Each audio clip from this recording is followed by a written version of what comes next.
Hi, welcome to the Silent Avenger channel. If you're enjoying the content, please consider giving it a like and sharing your thoughts in the comments. Let's dive into today's story. Just another day, another client who thought their spouse was stepping out. Usually, these cases were routine, a few photos, a detailed report, and a hefty invoice at the end. But something about Robinson caught my attention right away. He was tall, impeccably dressed, and carried himself like a man used to getting what he wanted. His handshake was firm but brief, like he was already thinking 5 steps ahead. He didn't waste time with pleasantries. Instead, he slid a thick envelope across my desk. "Mr. Weston," he began, voice low and deliberate, "I need you to look into my wife, Cynthia." I sat back, fingers brushing the edge of the envelope. Suspicion of infidelity? His jaw tightened, the faintest twitch in his cheek giving away more than he probably realized. Let's call it confirmation. I need evidence. Definitive. Discreet. I nodded. Cases like this were my bread and butter. Why me? You've got the resources for top-tier security firms. What's stopping you from hiring one of them? Robinson offered a thin smile. Those firms are noisy, and I need quiet. You have a reputation for results, Mr. Weston. I trust you'll deliver. The way he said trust felt ironic, considering we were discussing betrayal. I didn't need to ask too many questions. A man like him didn't come to someone like me unless he already knew more than he was letting on. The envelope contained all the usual details: photos of Cynthia, her usual haunts, a list of suspicious activities. Robinson had done his homework. There was also a substantial retainer. Enough to make me reconsider my semi-retirement. "All right," I said, slipping the envelope into my desk drawer. "I'll take the case. Expect updates within the week." Robinson didn't linger. He stood, smoothed out his jacket, and left without another word. I watched him through the blinds, his sleek black car pulling away from the curb. Something about him rubbed me the wrong way. Cynthia Robinson was beautiful, no question about it. Her photos practically radiated charm: dinners with friends, charity galas, vacations in exotic locales. But there was a certain sadness in her smile, a stiffness in her body language. I'd seen it before. People hiding secrets often wore them like armor. The first step was surveillance, and by the end of that week, I had my answer. Cynthia was involved with a man named George Hamilton, a writer, of all things. Their meetings weren't frequent, but there was an intimacy between them I couldn't ignore. Candlelit dinners, long walks in the park, the kind of quiet, stolen moments that scream affair without needing words. When I delivered my findings to Robinson, I expected anger or maybe a measured silence. What I didn't expect was the faint smirk that crossed his face as he thumbed through the photos. "You've done well," he said, tucking the folder away. "I'll be in touch if I need further assistance." There was something about his tone, a finality that didn't sit right. But I wasn't hired to ask questions. My job was done, or so I thought. That's when the real trouble began. A week after I handed Robinson the evidence, my phone rang late at night. It wasn't unusual. Clients with messy personal lives tend to forget boundaries. But when I answered, it wasn't Robinson on the other end. "Matt Weston," a gruff voice asked. "Who's asking?" "This is Detective Reyes, Midtown Precinct. I need you to come down to the station. It's about one of your clients, Jonathan Robinson." The knot in my stomach tightened. "What's this about?" "There's been an incident. We can discuss it in person." Click. I'd barely thrown on a jacket when I caught a breaking news alert on TV. A boating accident. 1 dead, 1 critically injured. The face of the deceased flashed on the screen: George Hamilton. My gut told me this wasn't a coincidence. At the station, Reyes didn't waste time. "We've been tipped off that Robinson's wife, Cynthia, might have been involved with Hamilton. We're looking into him as a person of interest." I kept my expression neutral. I'd learned to play dumb when it came to cops fishing for answers. "Why are you telling me this?" "You're a PI. We know you were working for Robinson. Did he ever mention Hamilton? Or Cynthia's affair?" I shrugged. "I was hired to confirm suspicions, that's all. Nothing more." Reyes didn't look convinced, but he let it go. "Fine. But you might want to keep your ears open. People connected to this case are dropping like flies." As I walked out of the station, I couldn't shake the feeling that Reyes was warning me about something more than just Hamilton's death. 2 days later, I woke to another headline. Local philanthropist Cynthia Robinson killed in apparent carjacking. A photo of Cynthia filled the screen, the same sad smile from Robinson's file staring back at me. Staged carjacking? Come on. I wasn't buying it. I drove to Robinson's estate that afternoon. The gates were open, the mansion eerily quiet. When the housekeeper answered, she looked shaken. "Mr. Robinson is in his study," she said, avoiding my eyes. I found him behind a massive oak desk, nursing a glass of scotch. He didn't look like a grieving widower. "Came to offer your condolences, Mr. Weston," he said with a thin smile. "What the hell is going on?" I asked, shutting the door behind me. His smile widened, and he leaned back in his chair. "What do you mean?" "Cynthia's dead. So is George Hamilton. Both under suspicious circumstances."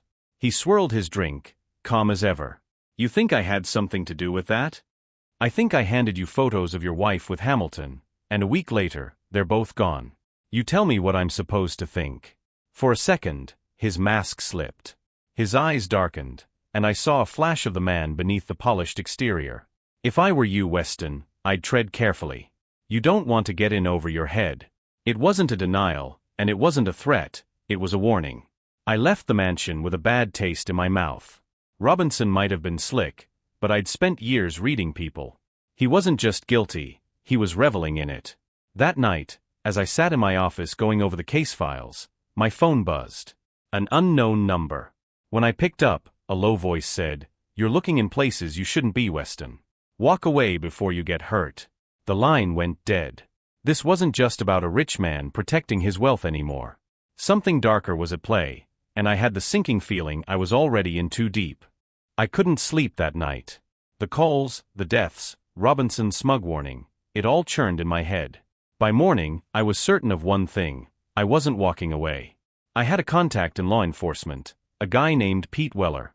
We'd worked together back when I was still on the force, before I left the badge behind for something a little less bureaucratic. Pete was good at digging up dirt, the kind of guy who always knew what was happening behind closed doors. I called him over coffee. "Pete, I need a favor." He chuckled. "You always do, Weston. What is it this time?" "I need everything you've got on George Hamilton and Cynthia Robinson's deaths. Both officially and unofficially." Pete sighed. "You know I can't just hand over case files, right? Come on, Pete. You owe me. Remember the Landry case?" There was a long pause before he relented. "Fine. Give me a day." That afternoon, Pete came through. Hamilton's death was officially ruled an accident, but the explosion was too clean to be random. No gas leaks, no mechanical failure. As for Cynthia, the carjacking was textbook staging, a single bullet to the head, no signs of a struggle, and her jewelry left untouched. Pete slid a photo across the table. It showed a grainy surveillance image of a man leaving the area near Cynthia's car. He had a sharp jawline, a dark baseball cap, and a faint scar along his cheek. "This guy ring any bells?" Pete asked. "Not yet. But I'll find him." It took a few favors and some creative digging, but I tracked the man down. His name was W.Y. Thornton, a known hitman who operated under the radar. Thornton didn't leave a trail, but everyone in the right circles knew his reputation. I caught up with him at a dingy bar on the outskirts of the city. He was nursing a beer, his scar visible even in the dim light. I slid into the booth across from him, and he didn't flinch. "You're Thornton," I said, cutting to the chase. "And you are?" "Someone who knows you killed Cynthia Robinson and George Hamilton." Thornton's eyes narrowed, but his expression didn't change. "You've got the wrong guy." I leaned forward. "Do I?" "Because your face was caught on camera near Cynthia's car, and I'm betting it's only a matter of time before the cops put it together." He smirked. "Cops aren't a problem. Neither are you. Robinson hired you, didn't he?" I pressed. At that, Thornton's smirk faded. He didn't deny it, but the tension in his jaw said enough. "What's your game, Weston?" he asked. "You trying to play hero?" "No," I said. "I just don't like being dragged into someone else's mess." Thornton stared at me for a long moment before finally speaking.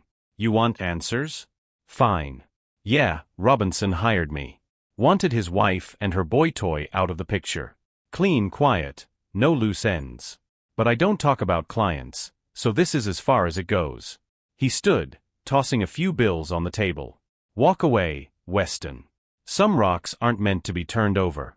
I let him leave, but I wasn't done yet. Thornton's admission was enough to set the wheels in motion. That night, I sent an anonymous tip to Detective Reyes, including Thornton's name and location. If Thornton thought he could scare me off, he was about to learn he'd underestimated the wrong guy. The next morning, I got a call from Detective Reyes. He sounded sharper than usual, like he was running on adrenaline. "You want to tell me how I got an anonymous tip about W.Y. Thornton?" he asked.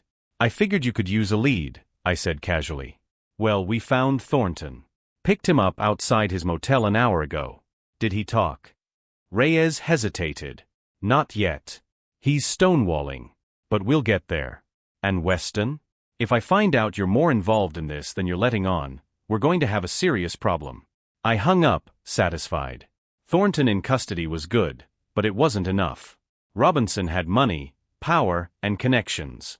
He'd lawyer up faster than Thornton could blink, and any trail leading back to him would vanish in an instant. I needed something concrete. Something Robinson couldn't deny or bury. I started by digging into Robinson's financials. Wealthy men with skeletons in their closets always left some kind of trail. It was just a matter of finding it. After hours of sifting through offshore accounts, dummy corporations, and investment portfolios, I found what I was looking for: a hefty wire transfer to an unmarked account linked to Thornton. It was enough to tie Robinson to the murders, but I needed more. That's when things took a turn. Around midnight, I was driving home from my office when I noticed a car tailing me. I tested it by making a few random turns. The car stayed with me. I pulled into an empty gas station, pretending to fuel up, and watched the car park a few spaces away. A man in a black hoodie stepped out, his face obscured. He didn't approach right away, but I could feel his eyes on me. I leaned into my car, pretending to check the engine, and slipped my hand into my glove compartment, where I kept my gun. When I turned, the man was already moving toward me. "Hey buddy," I called, trying to sound casual. "You lost." He didn't answer. Instead, he lunged. I barely had time to react. We struggled, his hands grappling for my gun, but I managed to shove him off. He stumbled, and that's when I noticed the glint of a knife in his hand. "Bad move," I muttered, aiming the gun at him. The man froze, his eyes darting between me and the weapon. For a second, I thought he might run. Instead, he smirked. "This isn't over," he said, before bolting toward his car. I didn't chase him. Instead, I got his license plate and called it in to Pete. By the time I got home, adrenaline was still coursing through me. Someone had sent that guy to shut me up, and I had a pretty good idea who. Robinson was playing dirty, and if he thought I was backing down, he didn't know me at all. I spent the next day working with Reyes to strengthen the case. Thornton wasn't talking, but the financial evidence I found was enough to convince Reyes to push harder. By evening, Reyes called me back. "We've got a warrant for Robinson's office. You want in?" I didn't hesitate. "I'll be there." Robinson's high-rise office was all glass and steel, a fortress of modern architecture. The place reeked of power, from the marble floors to the panoramic view of the city. We entered with Reyes and his team, badges flashing. Robinson was seated at his desk, completely unfazed. "Detective Reyes," he said smoothly. "To what do I owe this surprise visit?" "We have a warrant to search the premises," Reyes said, handing him the paperwork. Robinson barely glanced at it.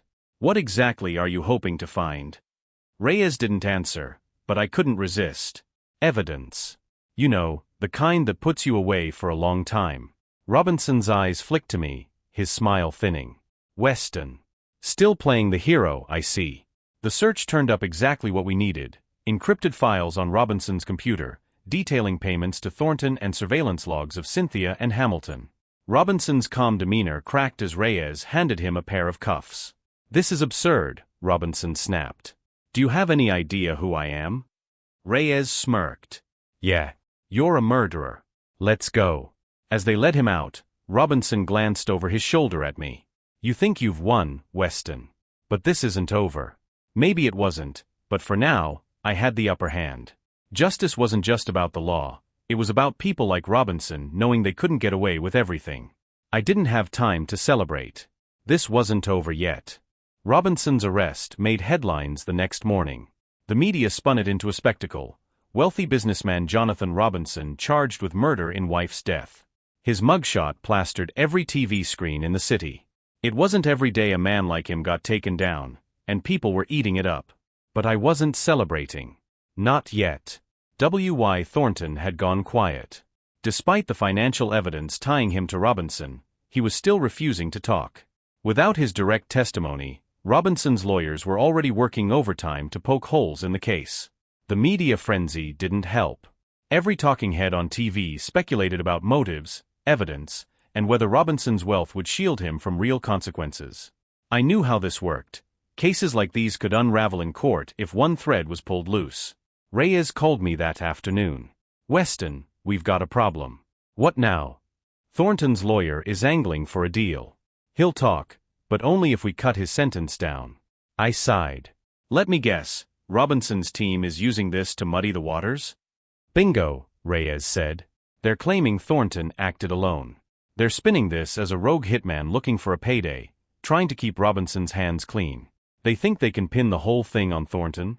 I asked. "That's the idea. If Thornton doesn't talk, or if the deal falls apart, it gives Robinson's team an opening to argue reasonable doubt." "Let me talk to him," I said, surprising even myself. Reyes hesitated. "You think he'll listen to you?" "He already knows I'm not going anywhere. If he wants out of this with his neck intact, he'll talk to me." Reyes finally agreed, and the next day, I found myself face to face with Thornton in an interrogation room. He was wearing an orange jumpsuit, his scarred face as unreadable as ever. "Weston," he said, leaning back in his chair. "What brings you here?" "I'm here to give you a chance," I said, sitting across from him. "A chance?" He smirked. "You think I'm the one who needs a chance? You're looking at life in prison, maybe worse. Robinson's team is already spinning this to make you the fall guy. You know how this goes. He'll walk free, and you'll rot in here while he enjoys his millions." Thornton's smirk faltered, just for a moment. I leaned forward. "You've got a deal on the table. Take it. Spill everything you know about Robinson, and maybe you get to see the outside of these walls again someday. Otherwise, you're going down alone."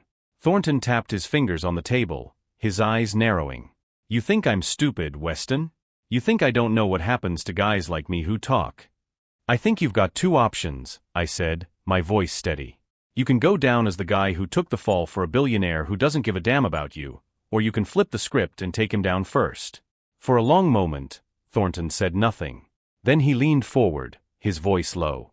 "You don't know Robinson like I do. He's not just some rich prick. He's connected. Powerful.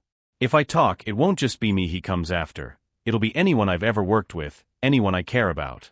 I held his gaze. "You think Robinson won't come after you anyway? You're expendable to him. The moment you stop being useful, you're as good as dead. The only way you protect yourself is by making him the one in the hot seat." Thornton's jaw tightened. For the first time, I saw a crack in his tough exterior. "I'll think about it," he finally said. "You don't have much time to think," I warned him. I left the room, feeling like I'd just played a high-stakes game of poker. If Thornton cracked, Robinson's entire defense would fall apart. If he didn't, we were back to square one. That night, I drove home feeling the weight of it all. The case had started as a simple infidelity investigation, but now two people were dead, a billionaire was in cuffs, and my own life was tangled up in the mess. As I pulled into my driveway, my phone buzzed. A text from Reyes. "Thornton's in. He's ready to talk." I stared at the screen, relief washing over me. This was it, the break we needed. But as I stepped out of the car, I couldn't shake the feeling that Robinson's parting words still lingered in the air. "This isn't over." I knew better than to think this was the end. Robinson wasn't the kind of man who went down without a fight. And the deeper I got, the more I realized just how far his reach extended. The morning after Thornton agreed to talk, I woke up to chaos. My phone was blowing up with calls and messages. Reyes' name flashed on the screen, so I picked up. "We've got a problem," Reyes said, his voice tight. "What kind of problem?" "Thornton's in the hospital. Someone got to him last night." My stomach dropped. "Is he alive?" "Barely. Stab wounds. He's in critical condition, but the doctors say he might make it." I cursed under my breath. Whoever attacked Thornton wanted him silenced, but they hadn't finished the job. That meant someone was getting sloppy, or desperate. Who had access to him? I asked. Only law enforcement and legal counsel. But you and I both know Robinson's got the resources to make things happen. I felt the weight of Reyes' words. Thornton was our key to nailing Robinson, and now he was hanging by a thread. I'm going to the hospital, I said. Already ahead of you, Reyes replied. But Weston, watch your back. Whoever did this to Thornton won't think twice about coming after you. I arrived at the hospital an hour later. Thornton was in ICU, heavily guarded by 2 uniformed cops. I flashed my PI credentials and convinced them to let me in. Thornton looked like hell pale, hooked up to machines, his breathing shallow. His eyes fluttered open when I sat down beside him. Weston, he croaked, his voice barely audible. Yeah, it's me, I said. You've got to hang on, Thornton. We need you to finish what you started. He gave a weak laugh that turned into a cough. Didn't think they'd come for me so soon. Who did this? I pressed. Thornton's eyes darted to the door, then back to me. You already know, he whispered. Robinson doesn't leave loose ends. Before I could ask anything else, a nurse came in and ushered me out. He needs to rest, she said firmly. I left the hospital, my mind racing. Thornton's attack was a clear message. Robinson was still pulling strings. Back at my office, I started putting together everything I had on Robinson. The financial records, the surveillance logs, Thornton's initial confession, it all painted a damning picture. But without Thornton's testimony, Robinson's lawyers would tear it apart. Then my phone buzzed with another call. It was Abby, my girlfriend. Matt, she said, her voice shaky. Someone broke into the house. I froze. Are you okay? Where are you? I'm fine, she said quickly. I wasn't home when it happened. But they trashed the place. It looks like they were searching for something. I'm on my way, I said, already grabbing my keys. When I got there, the sight of our home turned my stomach. Drawers had been pulled out, papers scattered everywhere. The locks on the back door had been forced open. Abby was pacing in the living room, her arms crossed tightly. What the hell is going on, Matt? She demanded. Who would do this? I hesitated. Abby knew bits and pieces about the case, but I'd kept her in the dark about the dangerous parts. It's connected to a case I'm working, I admitted. Someone's trying to scare me off. Scare you off? Matt, they broke into our house. Her voice cracked, and I could see the fear in her eyes. I'll handle it, I said firmly. No, she said, shaking her head. This isn't just about you anymore. What if I'd been here? What if? I pulled her into a hug, cutting her off. I won't let anything happen to you, I promised. But even as I said it, I felt the weight of the situation pressing down on me. This wasn't just about Robinson anymore. He was making it personal. That night, I moved Abby to a friend's house for safety and set up security cameras around the property. I couldn't shake the feeling that I was being watched, that Robinson, or someone working for him, was waiting for me to slip up. I didn't sleep much. My mind kept going back to Robinson's words, "This isn't over." And I believed him. The break-in was a wake-up call. Robinson wasn't just trying to scare me, he was making it clear he could get to me, or anyone I cared about, whenever he wanted. Abby's safety was my breaking point. The next morning, I called Reyes. We need to move on Robinson now. Thornton might not survive, and if he doesn't, this whole case could unravel. Reyes sighed heavily. You think I don't know that? But we need more. Thornton's confession would have sealed it, but right now, we've got a lot of circumstantial evidence and Robinson's team breathing down our necks. I slammed my hand on the desk. There's got to be something we're missing. A smoking gun. Robinson's too arrogant to cover all his tracks. Reyes paused. There might be one lead we haven't followed up on yet, Robinson's personal assistant, Vanessa Carter. She's been with him for years. If anyone knows where the skeletons are buried, it's her. She's not going to talk willingly, I said. Probably not, Reyes admitted. But maybe you can convince her. She doesn't trust the cops, but she might open up to someone like you. It was a long shot, but I didn't have a better plan. Vanessa wasn't hard to find. She worked out of Robinson's corporate headquarters, but I caught up with her at a coffee shop during her lunch break. She was younger than I expected, probably late 20s, with sharp features and an air of professionalism that screamed she was used to keeping secrets. Vanessa Carter. I asked, sliding into the seat across from her. Her eyes narrowed. Who's asking? Matt Weston. Private investigator. She stiffened.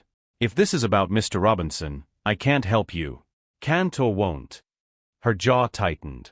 I'm loyal to my employer. Even if your employer is a murderer? I shot back. She flinched, but recovered quickly. You can't prove that. I leaned forward, lowering my voice. Listen, Vanessa. I know Robinson's dangerous. I know he's got people like Thornton doing his dirty work. But you don't have to go down with him. Help me, and I can protect you. She laughed bitterly. Protect me? From Robinson? Do you have any idea what he's capable of? I do, I said. But I also know he'll throw you under the bus the moment it's convenient. Do you really think he cares about you? Her expression faltered, just for a second. You know what he's done, I pressed. Cynthia, Hamilton, Thornton. He's not going to stop. And when this all comes crashing down, he'll make sure you take the fall instead of him. Help me bring him down, and I'll make sure you're safe. Vanessa stared at me, her hands trembling slightly. Finally, she let out a shaky breath. There's a ledger, she said quietly. Robinson keeps a handwritten record of all his dealings, payments, contacts, everything. He doesn't trust digital records for sensitive matters. It's locked in his private safe at his estate. I felt a spark of hope. You're sure? She nodded. It's there. But getting to it won't be easy. His estate is heavily secured, and only he knows the safe's code. I'll figure it out, I said. Thank you, Vanessa. She grabbed my arm as I stood to leave. If Robinson finds out I told you this. He won't, I promised. You're doing the right thing. Breaking into Robinson's estate wasn't exactly in my usual skill set, but I wasn't about to let something like that stop me. I spent the next day scoping out the property. It was a fortress, just as Vanessa described. High walls, security cameras, and guards patrolling the grounds. But I'd seen worse in my time. By nightfall, I had a plan. It wasn't foolproof, but it was my best shot. Armed with a black hoodie, gloves, and tools for bypassing locks, I slipped onto the property under the cover of darkness. The cameras were easy to avoid, and I managed to pick the back door lock without too much trouble. Inside, the mansion was eerily quiet. The safe was in Robinson's office, a sleek room with floor-to-ceiling windows overlooking the city. I found the safe behind a painting, just as Vanessa had described. The problem was the code. Think, Matt, I muttered, staring at the keypad. Robinson was a narcissist, so the code had to mean something to him. I tried his birthday. Nothing. Cynthia's birthday. Still nothing. Then it hit me, his wedding anniversary. I punched in the numbers, holding my breath. The safe clicked open. Inside was a ledger, just as Vanessa had said. I flipped through the pages, my heart racing. It was all there. Payments to Thornton, surveillance logs on Cynthia and Hamilton, even notes on how the murders were planned. This was it. The smoking gun. I stuffed the ledger into my bag and made my way back out, adrenaline pumping. But as I slipped out the back door, a flashlight beam caught me in its glare. Hey! Stop right there! One of Robinson's guards. I ran. The guard's shouts echoed in the night as I sprinted through the shadows of Robinson's estate. I ducked behind a row of hedges, clutching the bag with the ledger inside. The flashlight's beam danced erratically, getting closer. I waited until his footsteps were nearly on top of me before I threw a rock toward the other side of the yard. The sound made him turn, and I bolted toward the back gate. The lock was trickier than I expected. My hands shook as I worked, the sound of footsteps closing in. Finally, the latch clicked, and I slipped through, disappearing into the dark street beyond. Back at my office, I laid the ledger on my desk and snapped photos of every page, uploading them to a secure drive. The evidence was damning. Dates, amounts, and even a note about ensuring Thornton's silence. I called Reyes immediately. I've got what we need, I said. You're sure? He asked. Positive. Robinson's finished. Bring it to the precinct. Now. On my way there, I couldn't shake the paranoia creeping up my spine. I kept checking my mirrors, expecting to see one of Robinson's goons. But the streets stayed empty, and I made it without incident. Reyes met me in a back office, his expression tense but hopeful. I handed him the ledger, and his eyes widened as he flipped through it. "This is it," he said. "This nails him. Good work, Weston." For the first time in days, I felt like we were finally ahead of Robinson. But I knew him too well to believe he'd go down without a fight. And I was right. The next move was his. The morning after I handed the ledger to Reyes, I woke to a breaking news alert. Robinson's legal team had already made their move. Business mogul alleges harassment by private investigator in questionable break-in. I read the article with a sinking feeling. Robinson's lawyers claimed I'd unlawfully entered his property and fabricated evidence to frame him. They'd even filed a formal complaint against me with the licensing board. The story was everywhere.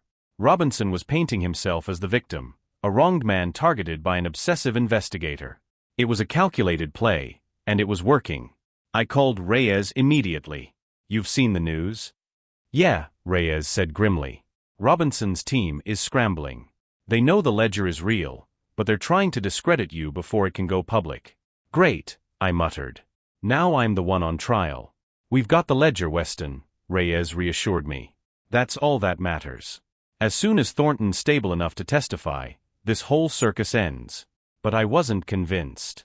Thornton was still in critical condition, and Robinson wasn't going to sit back and wait for the walls to close in. By mid-afternoon, I got another call, this time from Abby. "Matt, there's a reporter at the house," she said, her voice tense. "He's asking about you and your vendetta against Robinson." My grip tightened on the phone. "Don't say anything. I'll handle it." I could feel Robinson's hand in this. He was trying to isolate me, ruin my reputation, and make me doubt myself. But if he thought that would stop me, he didn't know who he was dealing with. Later that night, I stayed at my office, poring over the ledger again, looking for anything we might have missed, something that would completely destroy Robinson's defense. That's when I saw it, a single entry marked with a small star. It referenced a payment to a warehouse address I didn't recognize. Curiosity got the better of me. I grabbed my coat and headed out. The warehouse was in an industrial part of town, abandoned on the surface but clearly active inside. A faint hum of machinery echoed through the walls, and a single security light glowed above the entrance. I knew I was walking into trouble, but I couldn't stop. Whatever Robinson was hiding here, it was important enough to leave a trail in his personal ledger. I slipped inside through a side door and froze. Stacks of boxes lined the walls, each marked with numbers and codes I didn't recognize. A faint chemical smell hung in the air. Before I could investigate further, a voice boomed behind me. "You just can't stay out of it, can you, Weston?" I turned to find two men standing in the shadows, one of them holding a gun. Robinson was upping the stakes.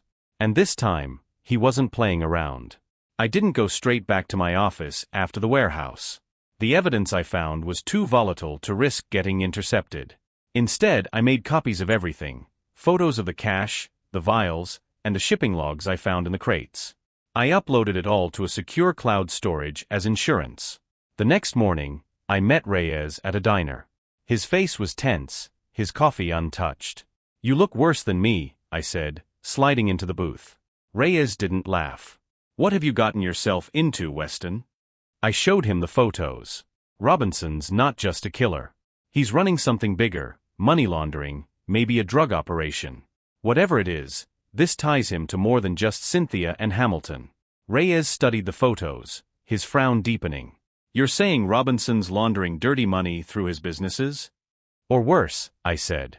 "The chemicals in those vials? No labels, no explanations. Could be drugs, could be something else. Either way, we need to act fast." Reyes nodded. "I'll bring this to the task force. But you need to be careful, Weston. You've rattled a dangerous cage." Later that day, I got a call from Abby. "Are you okay?" she asked, worry heavy in her voice. "I'm fine," I said, though the exhaustion in my voice probably said otherwise. "Matt, maybe it's time to let the police handle this," she said softly. "You've done enough." Her concern tugged at me, but I couldn't stop. "It's almost over, Abby. Robinson's on the edge. One last push, and we've got him." She sighed, but didn't argue. "Just promise me you'll be careful." "I promise," I said, hoping I could keep it. That night, Reyes called again. "Weston, we've got a warrant to search Robinson's estate. The task force is moving in tomorrow morning." Relief washed over me. That's it then. He's done. Maybe, Reyes said cautiously. But don't let your guard down. A cornered man like Robinson is the most dangerous. He was right. Robinson wouldn't go quietly. And as much as I wanted to believe we'd won, I had a sinking feeling the final act was yet to come. The next morning, the police surrounded Robinson's estate before dawn. I stayed parked a block away, watching the scene unfold. SWAT vans pulled up, officers in tactical gear piling out, while plainclothes detectives, including Reyes, coordinated the operation. Through binoculars, I saw Robinson step out onto his balcony, calm as ever, sipping coffee like it was any other day. His arrogance sent a chill down my spine. The officers moved in, breaching the front gate. Shouts echoed through the property as they entered the mansion. I saw Robinson calmly walk back inside, disappearing from view. Minutes ticked by like hours. Then Reyes called me. "We've got him," he said, but his tone was strained. "Alive?" I asked. "Yeah," Reyes replied. "He didn't resist, but he was expecting us." "What do you mean?" "He was sitting in his office, waiting. Handed us the ledger you took, said it was planted evidence. His lawyers are already spinning this as a setup." My stomach sank. "He's playing the long game." "Exactly," Reyes said. "But we also found the vials and cash from the warehouse you mentioned. He wasn't as clean as he thought. The DA thinks it's enough to charge him, but it's going to be a fight." That afternoon, the news broke. Jonathan Robinson arrested on charges of conspiracy and murder. The headlines were everywhere, and for the first time, it felt like we'd won. But I knew Robinson too well to think he'd let this go without a counterstrike. That evening, I went back to my office, hoping for a moment of quiet. Instead, I found a message taped to my door. It was a single sheet of paper with a handwritten note. "You think this is over? You've only just begun." The handwriting wasn't Robinson's, but the message was clear. He wasn't the only one in this game. Suddenly, the air felt heavy, the weight of unseen eyes pressing down on me. Robinson may have been in custody, but the storm wasn't over yet. I stared at the note for a long time before stepping inside and locking the door. Whoever left it wanted me rattled, and I couldn't let them know it worked. Still, my hand hovered near the gun in my desk drawer as I sat down. Reyes called shortly after. "I just got off the phone with the DA. Robinson's already making moves.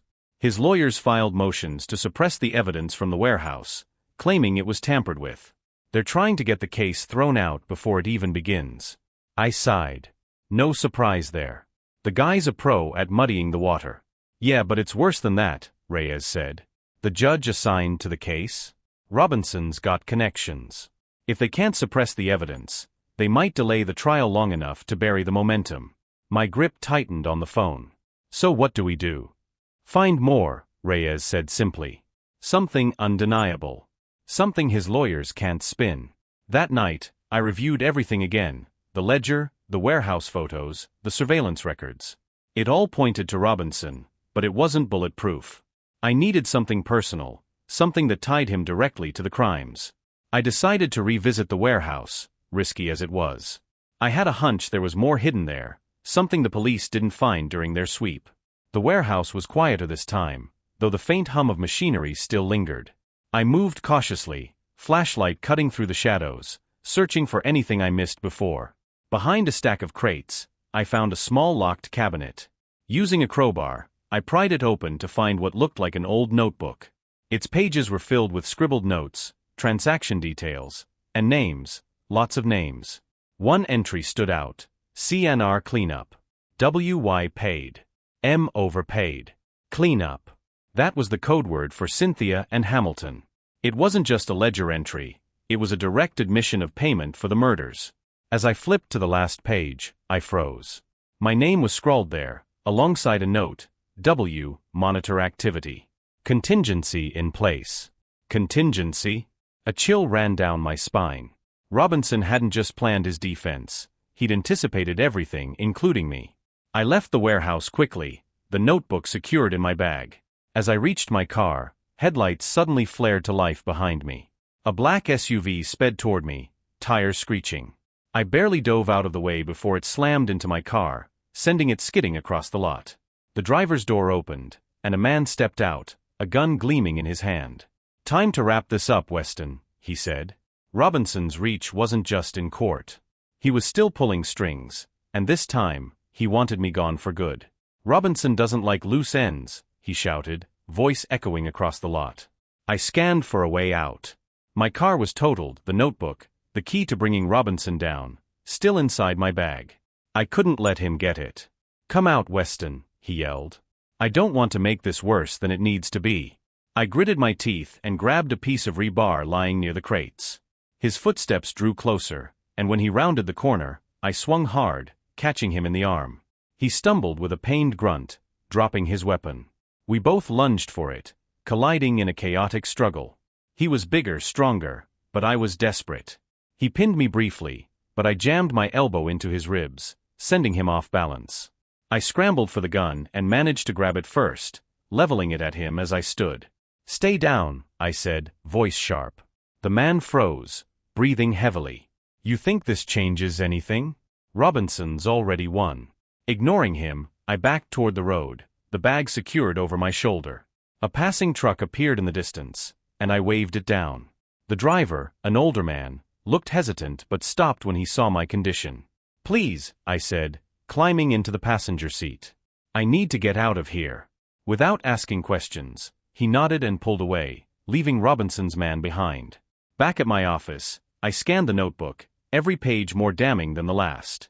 There were payments to politicians, coded messages about bribes, and detailed plans for handling problems.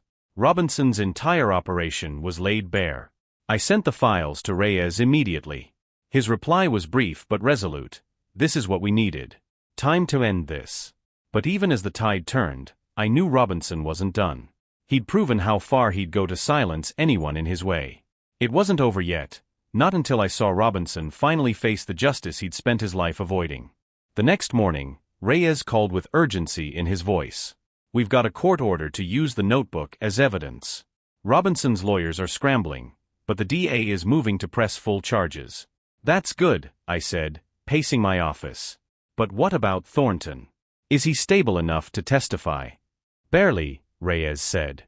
"But he's agreed to make a recorded deposition. Between his testimony and the notebook, Robinson doesn't have anywhere left to hide." I felt a flicker of relief, but it was short-lived. Reyes added, "Be ready. Robinson's team might try something desperate."